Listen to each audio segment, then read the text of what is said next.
नमस्ते मित्रों, मैं राजश्री स्वामी, सहायक आचार्य राजनीति विज्ञान, राजकीय महाविद्यालय श्री डूंगरपुर।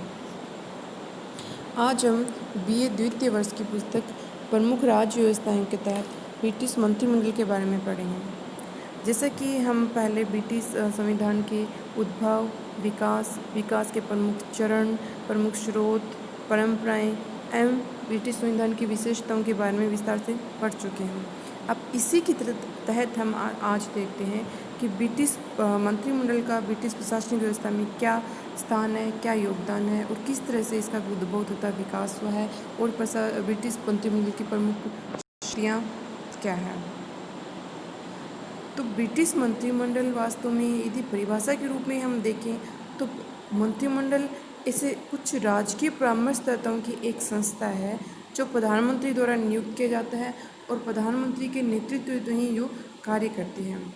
और यह ब्रिटिश क्राउन यानी कि जो ब्रिटेन का राज मुकुट है, जो राज्य है, संवैधानिक राज्य है, उसके नाम पर कार्य करती है और ये तब लोक सदन के बहुमत, हाउस ऑफ कॉमन्स के बहुमत का समर्थन इसे प्राप्त होता है।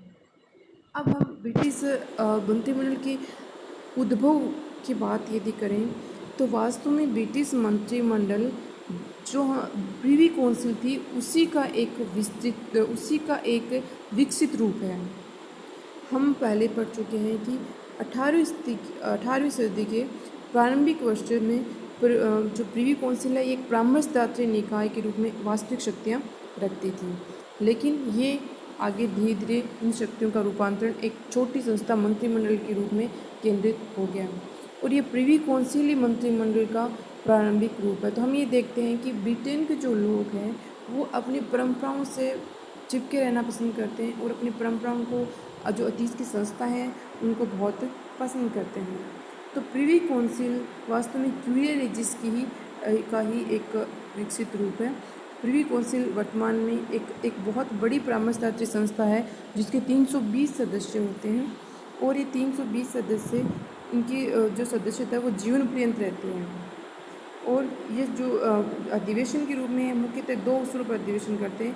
एक तो जब नए सम्राट का राज्याभिषेक होता है तब, और दूसरा कोई विशेष समारोह होता है तब। वर्तमान में प्रिवी काउंसिल अपनी समितियों के माध्यम से कार्य करते हैं। उनमें न्याय संबंधी जो समिति है वो सबसे अधिक महत्वपूर्ण मानी जाती है।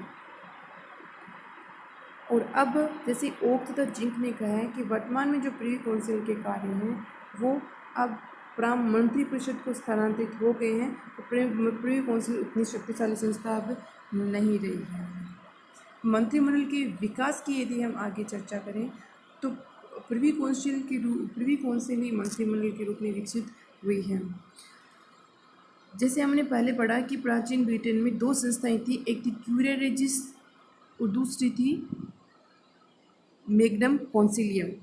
क्यूरियर रेजिस ये मंत्रिमंडल में बदल गई और जो मैग्नम कॉन्सिलियम थी वो संसद के रूप में विकसित हुई। और इसी विकास के चरण में आते हैं काबाल का उदय। जब राजा चार्ल्स द्वितीय थे तो उनके समय में प्रिवी काउंसिल जो परामर्शदात्री निकाय थी उन्होंने संपूर्ण प्रिवी काउंसिल को महत्व देने के बजाय अपने 5 जो मुख्य सदस्य थे उसके उनको उन्होंने महत्व दिया। और वो जो काबाल CABAL है वो उन 5 मंत्रियों के प्रारंभिक अक्षरों के नाम से हैं। तो ये जो काबाल है वो उनकी मंत्रिमंडल के रूप में कार्य करती थी और यही आगे बढ़कर वर्तमान में ब्रिटिश शासन व्यवस्था में मंत्रिमंडल के रूप में विकसित हुई है। और इसी समय हम देखते हैं कि मंत्रिमंडलीय जो व्यवस्था थी उसकी 3 मुख्य परंपराओं के रूप में उसकी विशेषताएं विकसित हुई। पहली थी कि संसद के प्रति उत्तरदायित्व है, यानी चूँकि हम पहले पढ़ चुके हैं कि ब्रिटेन का जो संविधान है वो लिखित संविधान नहीं है, वो परंपराओं पर आधारित, रीति रिवाजों पर आधारित संविधान है। तो मंत्रिमंडल का जब विकास हुआ है तो ये भी एक परंपराओं के आधार पर ही विकसित एक संस्था है। उस समय चार्ल्स द्वितीय के पश्चात जो परंपरा विकसित हुई मंत्रिमंडल की कि ये मंत्रिमंडल राज्य के प्रति उत्तरदायी न होकर ये संसद के प्रति उत्तरदायी रहेगा। इसी संदर्भ में हम देखते हैं कि जो उस समय संसद के मंत्री थे स्ट्रैफर्ड, संसद ने इस आधार पर हटा दिया था कि उन्होंने सम्राट को गलत परामर्श दिया था। इस तरह से ही जो मंत्री थे वो संसद के प्रति उत्तरदायी होने शुरू हो गए और यहीं से एक दलीय मंत्रिमंडल का भी विकास हुआ था। क्योंकि उस समय इंग्लैंड में दो राजनीतिक दल थे, व्हिग और टोरी, और दोनों मिलकर मंत्रिमंडल का निर्माण करते थे। किंतु जब दोनों दल मिलकर निर्माण करते थे तो उसमें एक तारतम्य था और मंत्रिमंडल में जो एकता का भाव होता है वो नहीं रह पाता था। तो धीरे धीरे ये परंपरा के रूप में विकास हो गया कि जो मंत्रिमंडल बनेगा वो दोनों दलों का संयुक्त न होकर जो जिसको हाउस ऑफ कॉमन्स में बहुमत प्राप्त होगा उसी दल के सदस्य मिलकर मंत्रिमंडल के निर्माण करेंगे। और यहीं से प्रधानमंत्री के नेतृत्व की भी शुरुआत हुई। जो प्रधानमंत्री होता है मंत्रिमंडल का प्रधान या उनके सदस्य होता है, लेकिन वो प्रधानमंत्री के रूप में शपथ ग्रहण करता है और अपना कार्य करता है। आगे हम देखते हैं कि मंत्रिमंडल का महत्व। तो मंत्रिमंडल संपूर्ण शासन व्यवस्था का केंद्र बिंदु है और यह वास्तविक कार्यपालिका है। और संसदीय शासन व्यवस्था की यदि हम विशेषता की बात करें कि यहाँ कार्यपालिका दो प्रकार की होती है, नाममात्र की कार्यपालिका और वास्तविक कार्यपालिका। तो वास्तविक कार्यपालिका के रूप में मंत्रिमंडल कार्य करता है और जो सम्राट या जो राजमुकुट है वो सिर्फ औपचारिक या नाममात्र की कार्यपालिका के रूप में ही कार्य करता है। वास्तव में कार्य उसके नाम से होते हैं, राजमुकुट के नाम से, लेकिन उनकी शक्तियों का प्रयोग मंत्रिमंडल के द्वारा ही किया जाता है। इसी के आधार पर एम.जी. लोड ने ये कहा है कि मंत्रिमंडल संपूर्ण राज्य का चलाने वाला जहाज का पहिया है और उसका जो चालक है वो प्रधानमंत्री होता है। आगे हम मंत्रिमंडल और मंत्रिपरिषद इन दोनों के बारे में हम बात करें तो चूँकि मंत्रिपरिषद एक बहुत बड़ी संस्था होती है जिसमें कैबिनेट मंत्री के मंत्रिमंडल के सदस्य आते हैं, उसके साथ ही राज्य मंत्री और सचिव ये सब उसमें शामिल होते हैं। तो जो मंत्रिपरिषद है वो एक विस्तृत संस्था होती है, जबकि मंत्रिमंडल जो खास प्रधानमंत्री के खास जो विश्वास पात्र सदस्य होते हैं और जिनको कैबिनेट स्तर के मंत्रालय सौंपे गए होते हैं वो मंत्रिमंडल के सदस्य होते हैं। और एक छोटी संस्था होती है और आपातकाल स्थिति में इनकी बैठक बुलाकर महत्वपूर्ण निर्णय लिए जाते हैं। अब इसी के संबंध में ओक ने कहा है कि मंत्रिपरिषद एक बहुत वृहद संस्था है और मंत्रिमंडल एक अपेक्षाकृत छोटी रूप है। अंतर हम देखें तो पहला अंतर आकार में अंतर है। तो हम पढ़ चुके हैं कि मंत्रिपरिषद में चूँकि 50 से 60 सदस्य होते हैं और इसमें राज्य मंत्री भी आते हैं, कैबिनेट मंत्री भी आते हैं और सचिव भी सम्मिलित होते हैं, जबकि मंत्रिमंडल में कुछ विशिष्ट स्तर के जो व्यक्ति होते हैं वही सम्मिलित किए जाते हैं। अब स्थिति में यदि अंतर हम देखें तो मंत्रिमंडल की जो स्थिति होती है वो शासन में बहुत महत्वपूर्ण होती है, क्योंकि जो शासन की जो प्रमुख नीतियों का निर्धारण होता है वो मंत्रिमंडल के ही द्वारा किया जाता है। और मंत्रिपरिषद की बैठकें तो वैसे बहुत कम होती है और उनके मुख्य कार्य प्रशासनिक कार्य ही होते हैं। वेतन में अंतर, तो जो कैबिनेट स्तर के मंत्री होते हैं उनका वेतन स्वाभाविक रूप से अधिक होता है और वो शासन व्यवस्था में भी बहुत महत्वपूर्ण अपना हिस्सा रखते हैं, जबकि जो राज्य मंत्री या सचिव स्तर के मंत्री होते हैं उनका वेतन कम होता है। कार्यों में स्वाभाविक रूप से अंतर होता है कि जो विभाग मंत्रिमंडल के सदस्य होते हैं वो बड़े बड़े विभाग जैसे कि गृह मंत्रालय है, रक्षा मंत्रालय, वित्त मंत्रालय, ऐसे बड़े बड़े मंत्रालयों के अध्यक्ष होते हैं, तो उनके कार्य भी अधिक विस्तृत होते हैं। जबकि मंत्रिपरिषद है उनके जो सदस्य होते हैं राज्य मंत्री या सचिव वो उन कैबिनेट मंत्रियों के सहायक के रूप में उनके कार्य करते हैं। उनकी विशेष परिस्थितियों में चूँकि कार्य बहुत अधिक होता है तो उनके कार्य में सहायता करते हैं। अब हम आगे बढ़ रहे हैं तो जो मंत्रिमंडल है वो वास्तव में मंत्रिपरिषद जो बहुत बड़ा विस्तृत रूप होता है उसका एक भीतर का चक्र है। जब प्रधानमंत्री मंत्रिमंडल की बैठक लेता है तो उसमें उस देश के जो प्रमुख विभाग के अध्यक्ष होते हैं, मंत्री होते हैं, वही सम्मिलित होते हैं। चूँकि ये स्वाभाविक भी नहीं है और ये उचित भी नहीं कहा जाता है कि हर छोटी सी हर बात के लिए हर जो महत्वपूर्ण घटना है उसके लिए संपूर्ण मंत्रिमंडल की बैठक का आयोजन किया जाए। इसलिए प्रधानमंत्री महत्वपूर्ण निर्णय लेने के लिए प्राय मंत्रिमंडल जो प्रमुख विभाग के अध्यक्ष होते हैं उन्हीं की बैठक करता है। अब मंत्रिमंडल, ब्रिटेन में मंत्रिमंडल की यदि रचना या निर्माण की बात करें तो मंत्रिमंडल चूँकि संसदीय शासन व्यवस्था है, तो मंत्रिमंडल के सदस्य वही होते हैं जिन्हें हाउस ऑफ कॉमन्स में बहुमत प्राप्त होता है। और हाउस ऑफ कॉमन्स में बहुमत प्राप्त दल का जो नेता होता है उसे प्रधानमंत्री बनाया जाता है और फिर प्रधानमंत्री के परामर्श से मंत्रिमंडल का निर्माण किया जाता है। प्रधानमंत्री अपनी इच्छा से ही मंत्रिमंडल का गठन करता है। इसमें राजा का कोई नियंत्रण नहीं होता है। राजा को सिर्फ शपथ दिलानी होती है और वो उन्हीं मंत्रियों को शपथ दिलाता है जिन्हें प्रधानमंत्री उनकी सिफारिश करता है। तो मुख्य प्रधान उसका मंत्री होता है। उसके बाद जो जो प्रमुख प्रमुख विभाग के मंत्री होते हैं वो मंत्रिमंडल के सदस्य के रूप में कार्य करते हैं। मंत्रिमंडल चूँकि इंग्लैंड में मंत्रिमंडलात्मक शासन व्यवस्था है, तो उसकी हम विशेषताओं की बात करें तो सबसे पहला होता है कि वहाँ सम्राट मंत्रिमंडल की बैठकों से हमेशा बाहर रहता है। अर्थात जैसे हम हमारे देश में उदाहरण लें तो चूँकि समस्त जो कार्यपालिक अनुच्छेद 53 के तहत जो समस्त कार्यपालिक शक्तियाँ होती है वो राष्ट्रपति में निहित है, लेकिन उन कार्यपालिक शक्तियों का वास्तविक रूप से प्रयोग प्रधानमंत्री के नेतृत्व में मंत्रिमंडल करता है। उसी तरह से ब्रिटेन में भी प्रधान जो शासन राज्य का जो प्रधान है, जिसे वहाँ राजमुकुट या संवैधानिक राजा के नाम से जाना जाता है, वो वास्तव में नाम मात्र का राजा होता है। वास्तविक शक्तियों का प्रयोग मंत्रिमंडल के ही द्वारा किया जाता है और मंत्रिमंडल की नियुक्ति प्रधानमंत्री के परामर्श से राजा करता है और राजा की भूमिका इससे ज़्यादा कुछ नहीं होती, वो मंत्रिमंडल की शक्तियों या बैठकों से बाहर रहता है।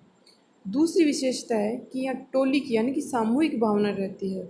जो संपूर्ण मंत्रिमंडल है वो एक टीम के रूप में कार्य करता है और वो जो भी कोई कार्य करता है, निर्णय लिया जाता है किसी एक मंत्री के द्वारा, तो वो निर्णय संपूर्ण मंत्रिमंडल का निर्णय लिया जाता है और उस कार्य का श्रेय भी संपूर्ण मंत्रिमंडल को ही दिया जाता है। यदि प्रशंसा या उसके संबंध में कोई गलत नीति है तो यदि उसकी आलोचना की जाती है तो वो भी संपूर्ण मंत्रिमंडल की सामान्य रूप से निंदा या प्रशंसा की जाती है।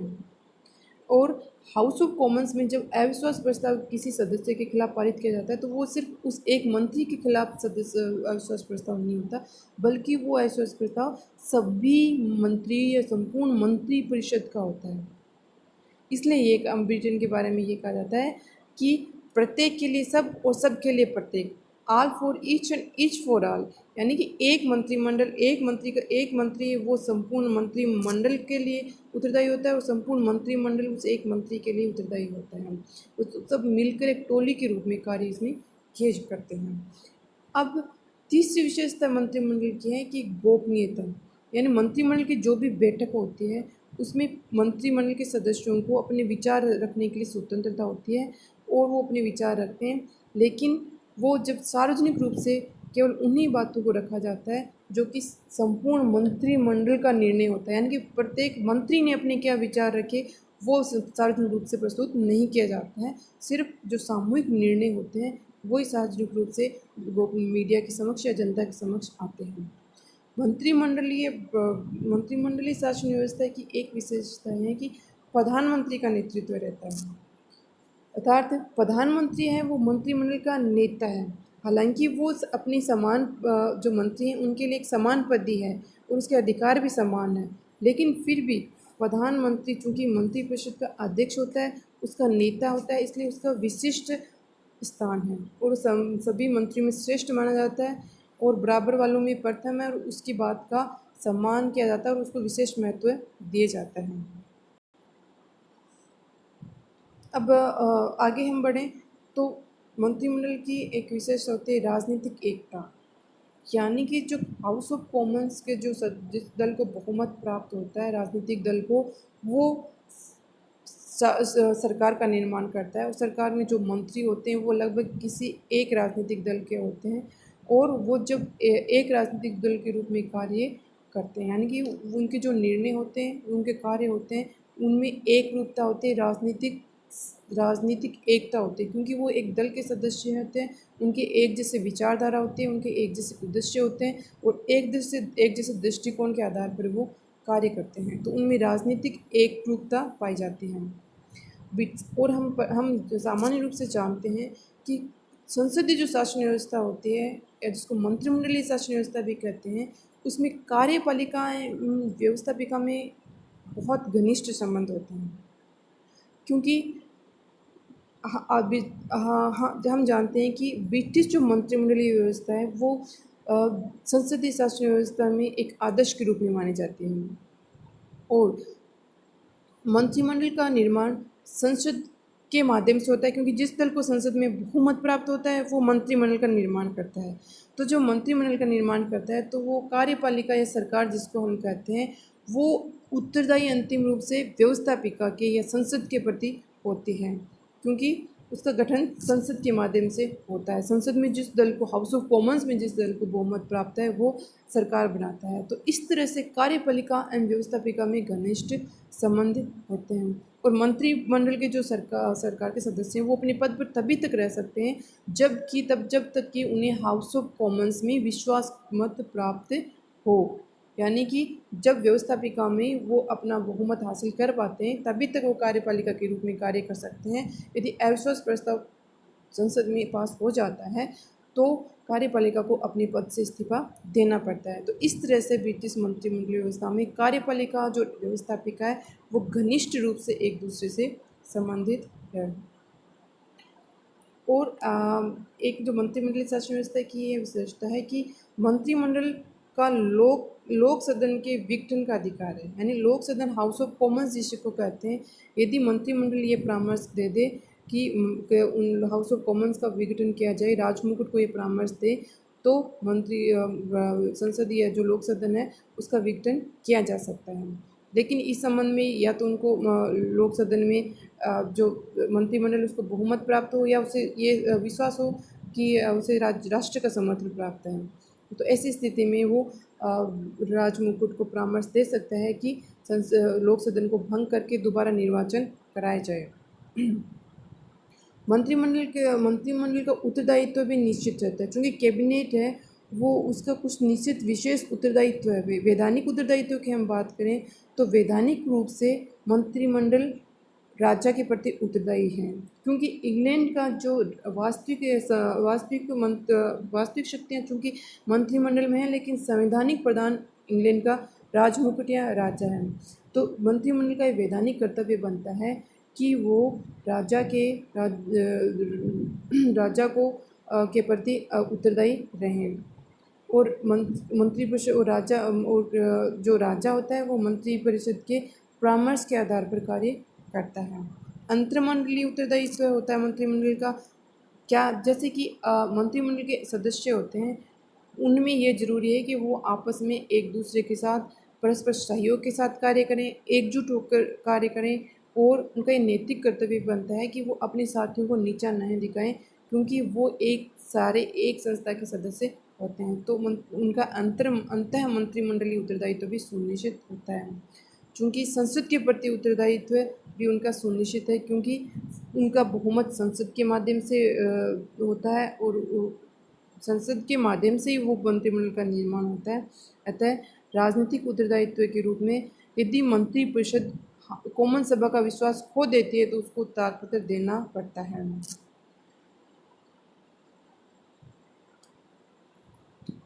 कोई भी मंत्रिपरिषद है वो हाउस ऑफ कॉमन्स के बहुमत प्राप्त होने पर ही अपने पद पर बना रह सकता है।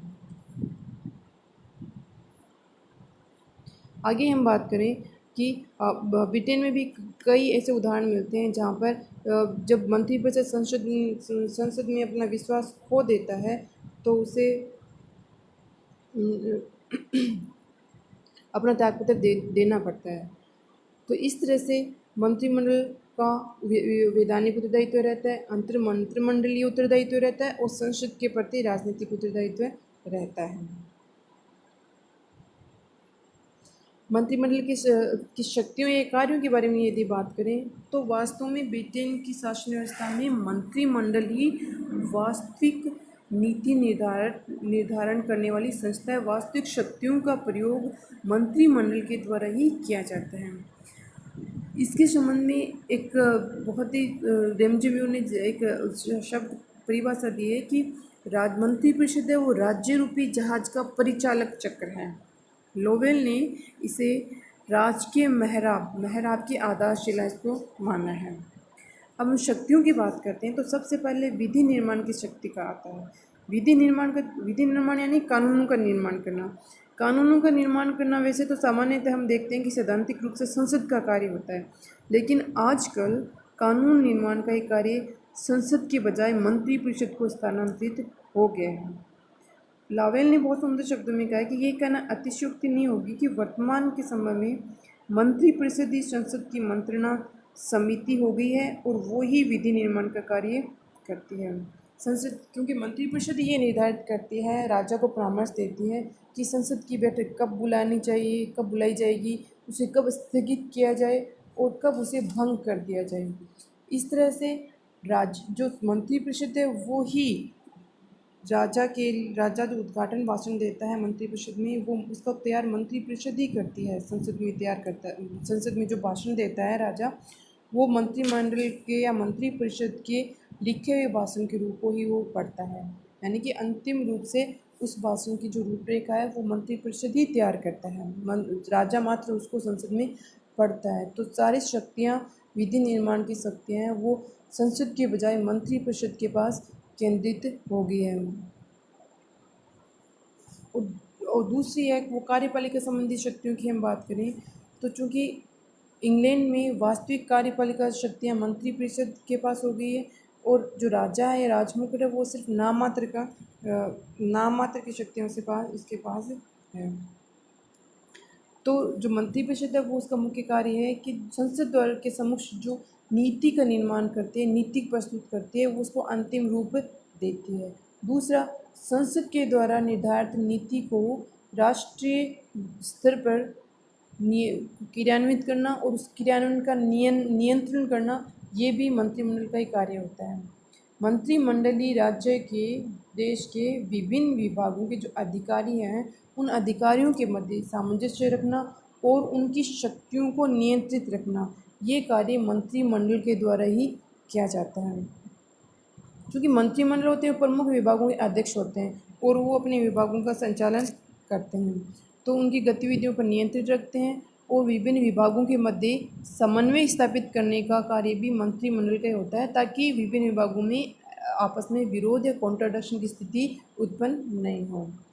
और प्रत्यायोजित विधि जैसे कि आप जानते हैं कि प्रत्यायोजित विधि जो संसद कोई भी कानून निर्माण करती है, तो चूंकि उसके पास इतना कार्य क्षेत्र होता है और कार्यों की अधिकता होती है और विधेयकों की प्रकृति भी जटिल होती है, तो संसद के सभी सदस्य उन जटिल प्रवृत्तियों को नहीं समझ पाते हैं, तो वो प्रदत्त विधायन के माध्यम से एक मोटी मोटी उस कानून की या विधि की रूपरेखा तैयार कर देता है और बाकी वो कार्यपालिका को या मंत्रिमंडल को सौंप देता है कि आप इसको विस्तृत रूप दें और इसकी बारीकियां हैं उसको आप जो जटिलता है उसको आप समझकर इसे कानून का निर्माण करें। तो प्रदत्त विधायन के माध्यम से मंत्रिमंडल जो है वो वास्तविक शक्तियों का प्रयोग करता है जो शक्तियाँ संसद की होती हैं, और इसीलिए मंत्रिपरिषद लगातार शक्तिशाली होता जाता है। तीसरी शक्तियाँ वित्तीय शक्तियों की बात करें तो मंत्रिपरिषद की वित्तीय शक्तियाँ वास्तव में बहुत व्यापक है, क्योंकि जो वित्त मंत्री होता है वही उस देश के संपूर्ण बजट को तैयार करता है, वही संसद के सम्मुख उसे रखता है किस व्यय पर कितना खर्च होना है, कहाँ से साधन जुटाए जाएंगे और कब नए कर लगाए जाएंगे, कौन से पुराने कर समाप्त किए जाएंगे, कौन से करों को घटाया जाएगा या बढ़ाया जाएगा, ये सारे कार्य वित्त मंत्री को होते हैं। इस तरह से वित्तीय क्षेत्र में मंत्रिपरिषद कुछ अन्य कार्य भी करते हैं, जैसे कि किसी देश से ऋण लेना है, ऋण देना है, अथवा कुछ संचित नीति है हमारे देश की या आकस्मिक नीति है, उसमें से कितना पैसा खर्च किया जाना है और किस तरह से वहाँ आय की प्राप्ति की जानी है। तो वित्त संबंधी संपूर्ण कार्य मंत्रिमंडल के द्वारा ही किया जाता है। अब न्याय संबंधी कार्य की जब हम बात करते हैं तो मंत्रिमंडल कुछ न्याय संबंधी कार्य भी करता है। उसके एक सदस्य जो होता है वो लॉर्ड चांसलर की महत्वपूर्ण सम्राट को जो नियुक्ति होती है न्यायाधीशों की उनके लिए परामर्श देता है। जो लॉर्ड चांसलर सदस्य होता है मंत्रिमंडल का, वो प्रमुख न्यायाधीशों की नियुक्तियों की सिफारिश करता है या परामर्श देता है। इसी तरह से गृह मंत्री के परामर्श के अनुसार ही राजा है वो क्षमादान करता है। समाधान का अधिकार यद्यपि राजा के नाम से है, लेकिन वो अंतिम रूप से गृह मंत्री के परामर्श के अनुसार ही कार्य करता है। इस तरह से हम देखते हैं कि मंत्रिपरिषद है वो वास्तव में ब्रिटिश शासन व्यवस्था का वास्तविक चक्र है और वो उसी के माध्यम से संपूर्ण कार्य प्रणाली संचालित की जाती है। अब ब्रिटिश मंत्रिमंडल के रूप या प्रकार या काइंड्स के रूप में हम बात करें तो सामान्य रूप से ब्रिटिश मंत्रिमंडल में 4 प्रकार के मंत्रिमंडल माने जाते हैं। पहला है साझा मंत्रिमंडल। साझा मंत्रिमंडल में जब बनता है जब हाउस ऑफ, जिसे हमारे देश में भी कई बार किसी एक दल को बहुमत नहीं मिलता है तो साझा मंत्रिमंडल का निर्माण, कोएलिशन को कैबिनेट का निर्माण होता है। तो हाउस ऑफ कॉमन्स में जब किसी एक दल को बहुमत नहीं मिल पाता है तो कुछ एक से अधिक दल मिलकर सरकार बनाते हैं और ये सभी दल मिलकर देश के संयुक्त रूप से कार्य करते हैं। तो इसे कहते हैं साझा मंत्रिमंडल। दूसरा आता है युद्ध मंत्रिमंडल। जब युद्ध की स्थिति या देश के सामने किसी आपातकाल की संकट की स्थिति खड़ी हो जाती है तो कई बार जल्दी निर्णय लेने की आवश्यकता होती है। इसलिए शासन की जो सर्वोच्च नीति के निर्धारण तथा शासन के जो निर्देशन के लिए जो मंत्रियों की एक समिति बना दी जाती है और उसमें प्राय किसी विभाग का अध्यक्ष निर्णय नहीं दिया जाता, जिससे पूरा समय उन समस्याओं को दे दिया जाता है। यानी कि जो समिति बनती है वो जो मंत्री युद्ध के समय वो आपातकाल निर्णय लेने के लिए आवश्यकता होती है उस समय, तो ऐसी स्थिति में युद्ध मंत्रिमंडल का निर्माण किया जाता है। 1916 में लॉर्ड जॉर्ज ने और 1940 में चर्चिल ने 5 मंत्रियों का एक युद्ध मंत्रिमंडल बनाया था, जिनका मुख्य कार्य ये था कि युद्ध के समय जो आकस्मिक निर्णय लिए जाने होते हैं उन निर्णयों को लेकर तुरंत प्रभाव से उनको लागू करना ताकि संकट की स्थिति का सामना किया जा सके। तीसरा उनका प्रकार है आंतरिक मंत्रिमंडल। आंतरिक मंत्रिमंडल में प्राय 15 से 20 मंत्रिमंडल के सदस्य मंत्री होते हैं और इसमें प्रधानमंत्री सभी सदस्यों को परामर्श नहीं करता है। फिर भी किसी भी विषय को मंत्रिमंडल में रखने से पूर्व वह 4 या 6 प्रमुख विश्वास पात्र मंत्रियों को सलाह देता है। जैसे चूँकि मंत्रिमंडल का आकार थोड़ा बड़ा होता है, लेकिन प्रधानमंत्री जो मंत्रिमंडल का अध्यक्ष है वो प्राय हर मुद्दे पर सभी मंत्रियों से परामर्श नहीं ले पाता है।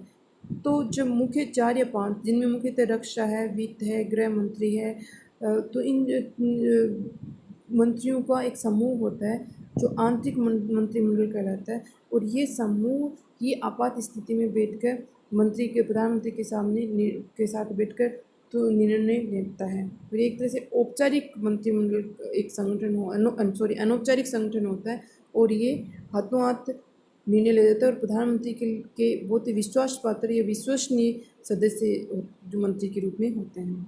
अब आता है छाया मंत्रिमंडल।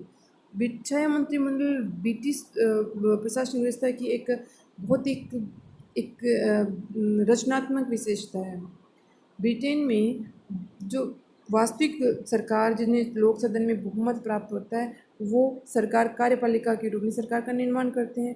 तो जो विरोधी दल होता है हाउस ऑफ कॉमन्स में, वहाँ भी विरोधी दल के नेता भी एक काल्पनिक मंत्रिमंडल का निर्माण करते हैं जिसे शैडो कैबिनेट या छाया मंत्रिमंडल कहते हैं। और ये शैडो कैबिनेट है वो विरोधी दल के सदस्य इसमें विभिन्न विभागों के अध्यक्ष होते हैं और जो वास्तविक मंत्री हैं वो जो निर्णय लेते हैं उन निर्णयों की समीक्षा करना और उनका आलोचनात्मक परीक्षण करना उस जो शैडो मंत्रिमंडल या छाया मंत्रिमंडल के मंत्री होता है उसका कार्य उसकी समीक्षा व आलोचना करना होता है। इस तरह से ये जो छाया मंत्रिमंडल है ये ब्रिटिश प्रशासनिक व्यवस्था का एक विश्व को एक बहुत ही महत्वपूर्ण देन है और ये इसी ब्रिटिश प्रशासनिक व्यवस्था की एक विशेषता है जिसे आगे चलकर कई देशों ने अपनाया है। तो इस प्रकार हम ब्रिटिश मंत्रिमंडल के बारे में पढ़ते हैं, इसकी प्रमुख विशेषताएं और उसके प्रकार एवं संगठन के बारे में आज हमने पढ़ा है। धन्यवाद।